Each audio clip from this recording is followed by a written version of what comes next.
ദശാനന രാവണൻ.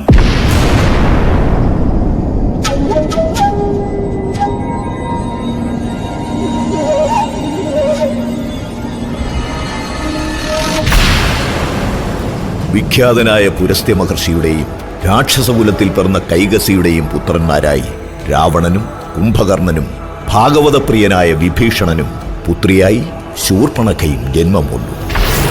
മാതാവിന്റെ ആഗ്രഹപ്രകാരം 3 പുത്രന്മാരും തപസ്സനുഷ്ഠിക്കാൻ യാത്രയായി. ശ്രീ പരമേശ്വരനെ മനസ്സിൽ ധ്യാനിച്ച് ഗോകർണത്തിലെ പഞ്ചാഗ്നി നടുവിൽ രാവണൻ ഉഗ്ര തപസ് ആരംഭിച്ചു. സംവത്സരങ്ങളോളം തപസ് നീണ്ടു. മഹാദേവൻ പ്രത്യക്ഷനാകാത്തതിൽ മനം നൊന്ത രാവണൻ തന്റെ ശിരസ്സുകളിൽ ഒന്നറുത്തെടുത്ത് അഗ്നിയിൽ സമർപ്പിച്ചു. ഓം നമഃ ശിവായ, ഓം നമഃ ശിവായ, ഓം നമഃ ശിവായ.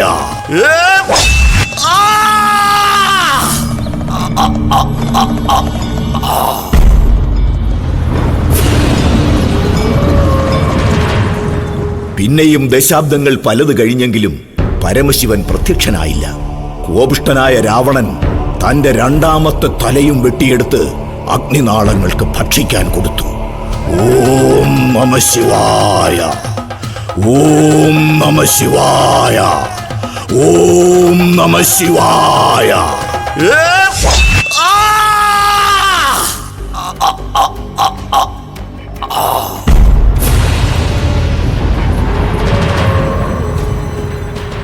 9 സഹസ്രാബ്ദങ്ങൾ കഴിഞ്ഞപ്പോൾ ശിരസ് 9 ഛേദിച്ച് പഞ്ചാഗ്നിയിൽ അർപ്പിച്ചു.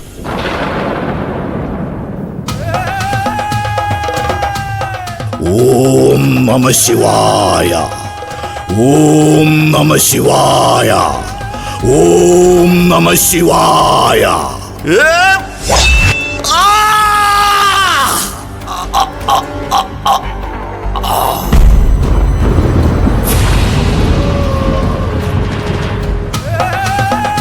ഓം നമഃ ശിവായ, ഓം നമഃ ശിവായ, ഓം നമഃ ശിവായ.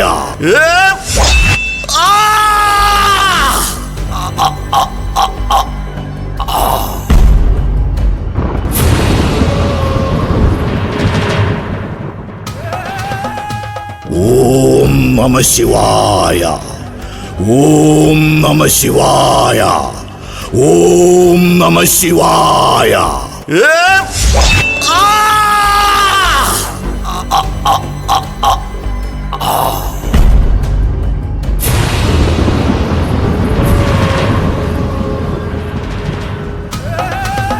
ഓം നമഃ ശിവായ, ഓം നമഃ ശിവായ, ഓം നമഃ ശിവായ.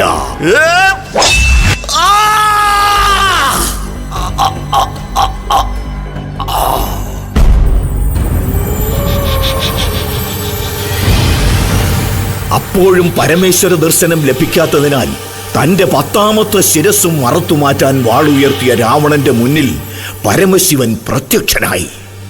ഓം നമഃ ശിവായ, ഓം നമഃ ശിവായ, ഓം നമഃ ശിവായ. അരുത് രാവണ, അരുത് രാവണ, അരുത്, അരുത്. പ്രിയപ്പെട്ട നിന്നിൽ നാം സംപ്രീതനായിരിക്കും. നാം എന്തു വരമാണ് നിനക്ക് നൽകേണ്ടത്? ചോദിച്ചാലും. കൈലാസനാഥ, ശ്രീപരമേശ്വര, ദേവാസുരന്മാരെക്കാളും ഗന്ധർവന്മാരെക്കാളും എന്നു അജയ്യനും അതുല്യനും ആയിരിക്കേണ്ടത് ഞാനായിരിക്കണം. നരന്മാരൊഴികെ ആരാലും എനിക്ക് മരണം സംഭവിക്കാതെ ഇരിക്കണം. എല്ലാം നീ ആഗ്രഹിച്ചതുപോലെ സംഭവിക്കട്ടെ. സർവമംഗളം ഭവന്തു.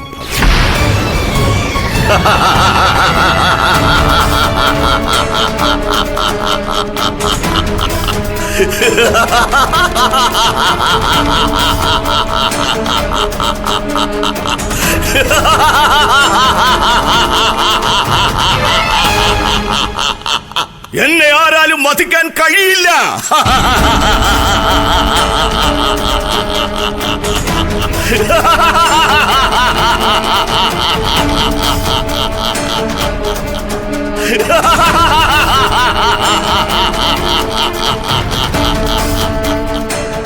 എനിക്ക് മരണമില്ല.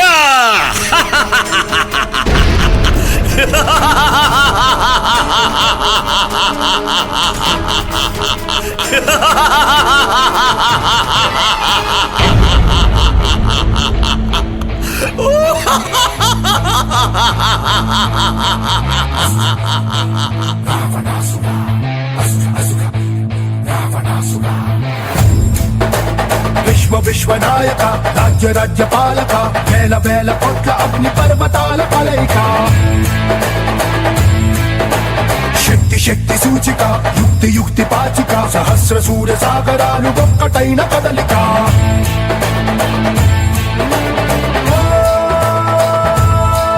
ఏకవీర శూర క్రూర కుమార నిరంకుశంగా దూకుతున్న దానవేశ్వర